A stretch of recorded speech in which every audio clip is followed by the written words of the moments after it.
যে যখন তিনি যাচ্ছেন ঢাকা এয়ারপোর্ট থেকে ঢাকা হযরত শাহজালাল আন্তর্জাতিক বিমানবন্দরের ইন্টারনাল টার্মিনাল যেটা অর্থাৎ কি বলে এটার নাম ডোমেস্টিক টার্মিনাল, তখন এটা সেখানকার দায়িত্বরত কর্মকর্তারা জেনেছেন, ক্যাপ্টেন রাগিব হাসান জেনে তারা এটা অনাপত্তিপত্র দিয়েছেন যে ইন্টারনালি এই ধরনের টাকা বহন করতে কোনো অসুবিধা নাই। আমাদের কাছে তথ্য আছে, আমরা এই ব্যাপারে যে সংশ্লিষ্ট কাগজটা আপনাদেরকে দেব সেটা হচ্ছেন বিমানবন্দরের নির্বাহী পরিচালক গ্রুপ ক্যাপ্টেন রাগিব সামাদ।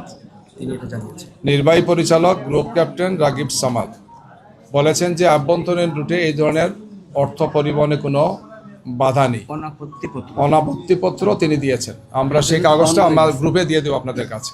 সুতরাং এটা বোঝাই যাচ্ছে যে এটা একটা পরিকল্পিতভাবে একটা মোটিভেটেড এবং জামাত ইসলামীকে তার নেতৃবৃন্দকে এটা প্রশ্নবিদ্ধ করার জন্য এই কাজটা করা হয়েছে। যেখান থেকে তিনি স্টার্ট করেছেন সেখানে তারা দেখেছেন, তারা সেখানে ওকে করেছেন, অথচ পৌঁছার পরে সেখানে গিয়ে এই নাটকটা সাজানো হয়েছে গিয়ে, এবং এর মাধ্যমে একজন বয়স্ক মানুষকে, একজন দায়িত্বশীল ব্যক্তিকে, তার দলকে প্রশ্নবিদ্ধ করা হয়েছে। আমরা আপনাদেরকে গ্রুপে এটা দিয়ে দেবো। ধন্যবাদ সবাইকে। আসসালামু আলাইকুম।